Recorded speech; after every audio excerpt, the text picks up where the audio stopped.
இப்ப பப்பாளி நடவு முறையில வந்து இந்த பப்பாளி செடியை கடினப்படுத்துதல்லாம் என்னங்க சார்? அது ஏன் அப்படி சொல்றோம்? ரொம்ப ரொம்ப முக்கியமானது. பப்பாளி செடி வந்து ஆர்டனிங் சிஸ்டம் தான் ரொம்ப ரொம்ப முக்கியமானது. ஏன்னா ஓகே. பப்பாளிங்கிறது ஒரு மென்மையான பயிர். சரிங்க.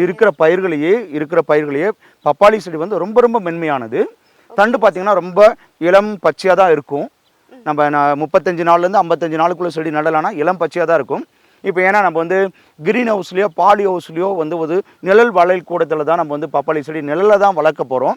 அப்படி ஓகே. வளர்க்கும் போது அதோடைய தண்டு வந்து ரொம்ப ரொம்ப மென்மையாக இருக்கும்.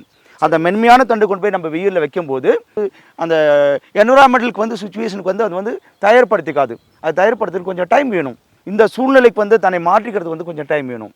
ஓகேங்க அதை சார். வந்து நம்ம வந்து நர்சரியிலேருந்து கொண்டு வந்த பிறகு குறைஞ்சபட்சம் 3லேருந்து 5 நாள் நம்ம வந்து நம்மளுடைய தோட்டத்தில் வச்சுட்டு கொஞ்சம் நிழலான பகுதியில் வச்சுட்டு ஓகேங்க நம்ம சார். சீரான நீர் வந்து ஊற்றிட்டு வரணும். அந்த தண்டு வந்து தண்டு வந்து கடினமாகும். இப்படி பார்த்தீங்கன்னா கரும்பச்சையாக இருக்கும் தண்டு.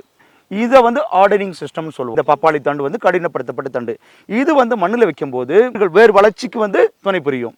இது வந்து ஆர்டனிங் சிஸ்டம் இல்லாமல் வந்து அவங்க டைரெக்டாக கொண்டு போயிட்டு நடும்போது அதோடைய வேர் வளர்ச்சி வந்து குன்றி போயிட்டு எவ்வளோ நல்ல செடியை கொடுத்தாலும் நர்சரியிலேருந்து எவ்வளோ நல்ல செடியை கொடுத்தாலும் நர்சரியிலேருந்து கொண்டு போயிட்டு நீங்கள் அடுத்த நாளே வச்சிங்கன்னா அது வந்து அவ்வளோ பெரிய சக்ஸஸாக வளரும்னு சொல்ல முடியாது.